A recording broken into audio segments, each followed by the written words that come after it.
development is good news for a category of schools that have over the years lost their competitive edge to a mixture of challenges including under-resourcing and overcrowding. Girls and special candidates also posted impressive results in an examination that stood out for the glaring absence of irregularities. And the big question we ask, what lessons can the country pick from today's results? You too can be part of the conversation by texting us on 22422 and on Twitter using the hashtag the big question. Let's take a look at figures now again. This was actually reported earlier by Sam Gituku, just to show you how well students performed. This year, the top scorer had 455 marks. Last year, it was 437. That is 2016. Again, in 2017, this year's exams, 9,846 students scored more than 400 marks compared to 2016 when we had 5,143. Comparatively over the years, 2017 you can see we had 9,000, 2016 5,000, 2015 7,000, 2016 14,500 and 2013 5, meaning over the last 5 years is the best performance we've had in KCPE.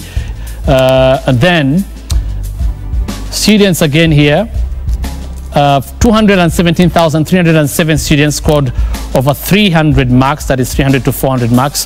529,000 scored over for 200 marks, between 200 and 300. Again, 234,000 had 101,000 marks to 200. And 2,360 students had below 100 marks. That is also an improvement because last year we had that figure at about 6,000. Total candidates who sat are 993,000.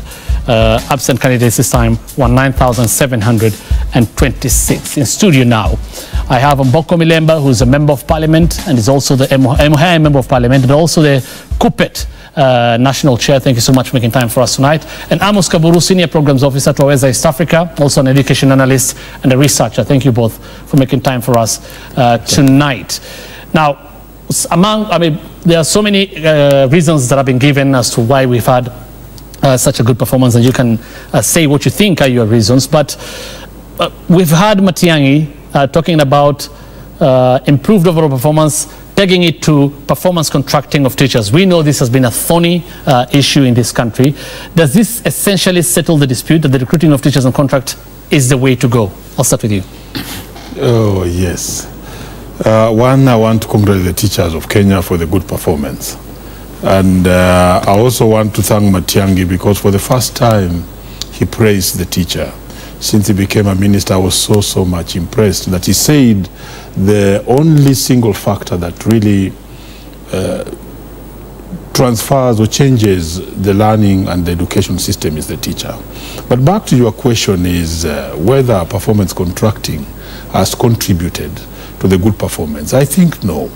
That statement, I was there myself, that statement was simply swept in to possibly justify his wishes and where he wants to go to vis-a-vis the good results. You've always been against it. Yeah, but I don't think...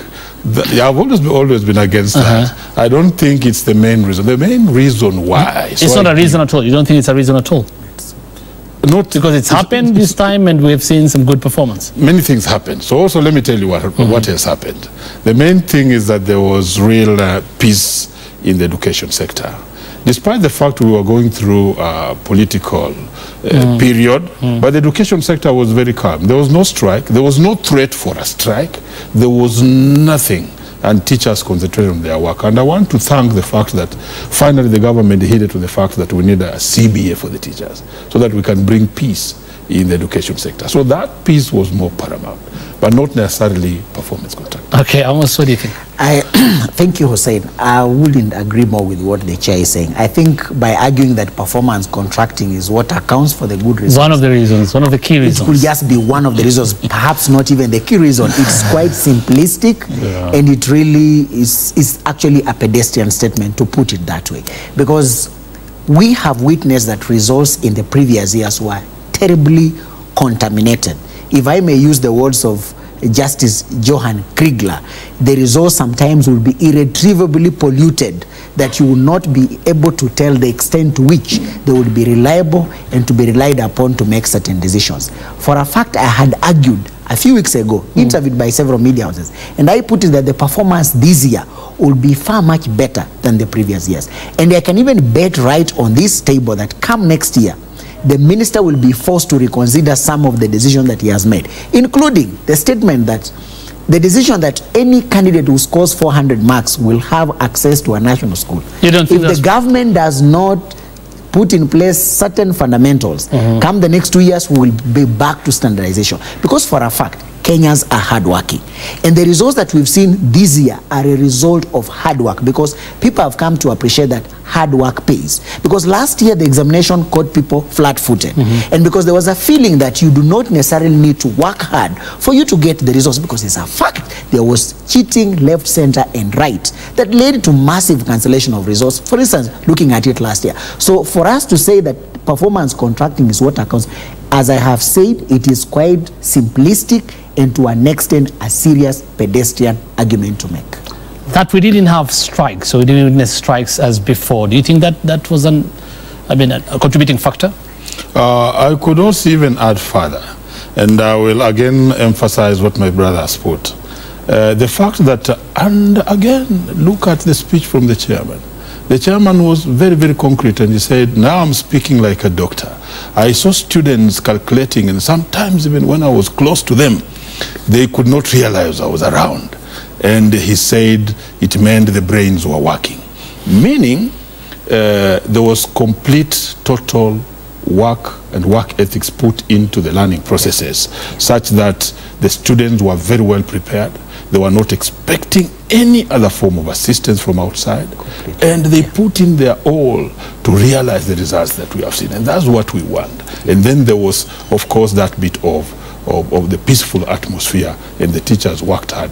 And that shows the teachers of Kenya can actually produce results. You know, the teacher himself was even under threat with what was called the mean score, because the leakages were a threat to the teacher. The leakages were coming from the council itself.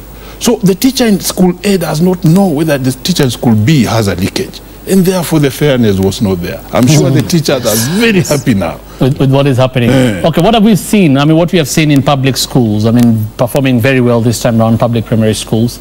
Do you think this is a genuine, sustainable turnaround for public schools? Thanks, Hussein. I think that we need to discount that statement that public schools have performed very, very well, because the devil lies in the details. And we've just seen that close to 25% of the children have scored less than 200 marks. And chances are very high that 80% of these children are coming from public schools. So we also need to interrogate what we mean by good performance. The fact of the matter is better than before. Better than before. Yeah. We haven't seriously and critically addressed the issues that cause public schools not to perform very, very well. And it's because the nature of how we make decisions is around so much of symptomatic approach. There is the examinations could give us an indication of perhaps of improved performance, but national examinations are supposed to serve a purpose beyond what we are seeing today.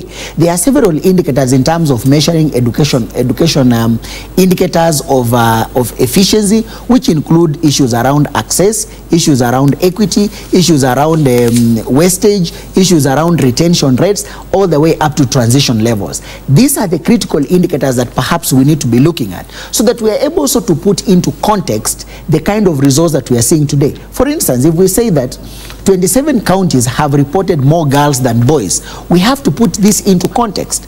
For instance, what is the population of those children in those particular counties? Are we trying to say that maybe the girls are more than boys, or they are not? Number two, we need to be able to account for every child who steps into class 1. We are talking about a cohort that has sat for KCPE in 2017. This is a cohort that joined primary school in 2009. Can we account for every child? And this is why I really want to thank the Minister of Education for the initiative that they are putting in place to give every child a personal information number, a PIN, so that we're able to account and say that Hussein joined class 1 in this particular year. 7 years later, Hussein has left school or not, because we understand the trends that are there. So I think that we need to crunch the numbers a little bit better for us to get the exact picture as it is. Otherwise, just saying that this is the turnaround for public schools, I think is a little bit too early to celebrate.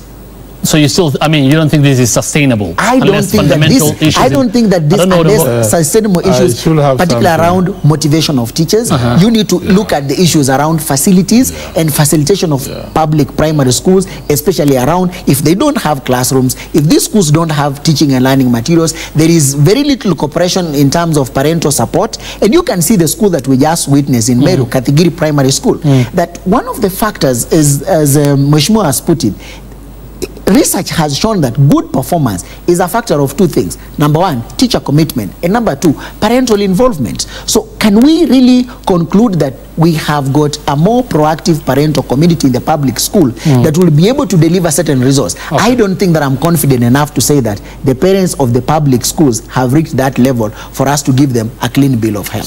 Sawa. I think I have some rejoinder on the performance of public schools. One, the public schools must have performed far much better, and they having performed far much better this year is also enticed or as a reason, as a fact that there was fairness in examination, supervision, and so on and so forth. Because again, here I will be very candid that it will be very easy for a private school to access the form exams than a public school to do so, because accessing examinations involved a lot of money also. But when the competition picks up proper, then again we shall see the private schools having an advantage, because maybe the private schools are not completely gotten out of the idea of leakages. But when the I put it very right, because what are you saying? It's a money issue. It's a money issue. I'm in this sector. It was a money issue. But let me move forward to tell you. So just clarify that. You're saying they're not over the issue of leakage. Are you saying they're still? Maybe yes, for a fact. They're still getting a leakage. To some small extent, they would have expected that maybe there would be a way out. Some monkey business around. Monkey business. And indeed, I saw the chairman still say that indeed there are still fraudsters around and he's taking care of them. Yes. But of course, we also heard them say, together with the ministry, the cabinet secretary, the principal secretary, we had them say very clearly there were nil or zero irregularities. Congratulations. I think we're saying we have to put what the chair is putting into context. No, let me finish, my friend. Congratulations. In fact, that's what we want. But when the competition now picks up properly, we shall see the private schools again overtaking the public schools. And this is because, one, the teacher-student ratio will be a factor. The facilities will be a factor. The motivation of the teachers in public schools versus the private schools will be a factor. And the classroom aura and situation will be a factor. So the private schools will still suffice in terms of good performance. Okay. And just to put it into context, you have to understand that our situating of public-private in this country is a little bit flawed, in the sense that it's competitive in nature. This is a relationship that you'll call adversarial in nature. It is not a complementary system. In systems where private and public work, is a system whereby you've built a symbiotic relationship. That means that the private sector comes in to complement what the public system is unable to do. However, in this country, the private interests, which are purely profit in nature, are driven by the numbers. And how do you get the numbers? The numbers are told by the results that you get. So for as long as the profit intention is still there, and there is still an adversarial relationship between the public and the private sector, as the chairman is putting it, it is just a matter of time before these private schools come to recognize that they have to seriously work hard. And the moment they work so hard, in fact, a more fundamental issue why private schools will continue performing better is the nature of how they are designed. Private schools have a shorter turnaround in terms of decision making compared to the public schools. In what sense?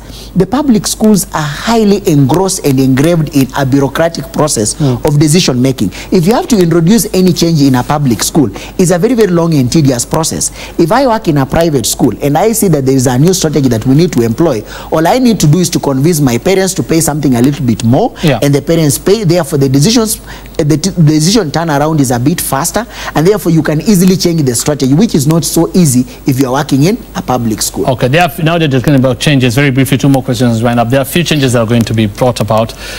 First, today was a surprise for all of you when those results were released. Initially, they said there was a meeting about, I think, free secondary education. Validation of free secondary school education. That is next year. So the government is promising free secondary education, and the CS says all eligible candidates will be absorbed. in these facilities. Do you think this promise is going to work? Is it reasonable? It should work. I begin with it should work. It should work because it has worked elsewhere. Free secondary school education is not only in Kenya that we are introducing it now, but it's in Uganda. Uganda, it's in Mozambique, it is in most of the African states like Tunisia, Nigeria, Ghana. In Ghana, they are even offering many other additives to the free secondary school education, including teacher motivation and lunches in schools for the day schools and so on and so forth. So it should work, and I really want to encourage the government that it should work. And we in the union have always said that it should work because, again, it's a constitutional requirement that this education must be free and compulsory. And the education that is free and compulsory is basic education. And basic education includes that kindergarten education to primary to secondary school education. Right. So this should work, except for the fact that as it works, there will be certain expectations. And those expectations will be mainly in our public schools. The government must be ready, and I'm very happy. Today I was happy because Matangi for the first time to embrace the teachers and even talk about employment. I was very happy. The government must employ enough teachers. The second school, a minimum of 40,000 teachers for them to absorb the pressure of the 100% transition from the primary. Okay. I will join the chairman in saying that it is true free secondary education is a good wish, and we have to make sure that we do everything possible for it to succeed because it's a constitutional requirement. Article 43 provides for it. However, Hussein, I am not very sure of our preparedness to address this issue because it is not just the question of providing spaces for children to join. Who is going to teach these children? Schools are still battling with the issue of receiving capitation, which is never on time. And I want to tell you that the single most challenge that education faces in this country is not even the question of shortage of teachers or question of lack of facilities. The greatest challenge to our education in Kenya is a challenge of inequality, and it still continues to play itself out. If you're going to tell us that the 4,900 children are all of them going to access national schools, they are the well-endowed schools, they have got all the facilities. What about the children who have scored 200 marks? You're basically condemning them to go to those day secondary schools, which are district schools without facilities, without teachers. Now it means that you still increase the level of inequalities. So I think that the government needs to be a little bit bold in terms of addressing these issues around affirmative action. We should not just be celebrating the 4,900, but the question is, what about the other 9,000 and 89,000 children? What about not just these 100 schools, but what about the other 27,000 public primary schools? That is the factor that we need to address critically. And for us to address this thing, Hussein, is not going to be as cosmetic or as easy as it is. I want to give you some statistics.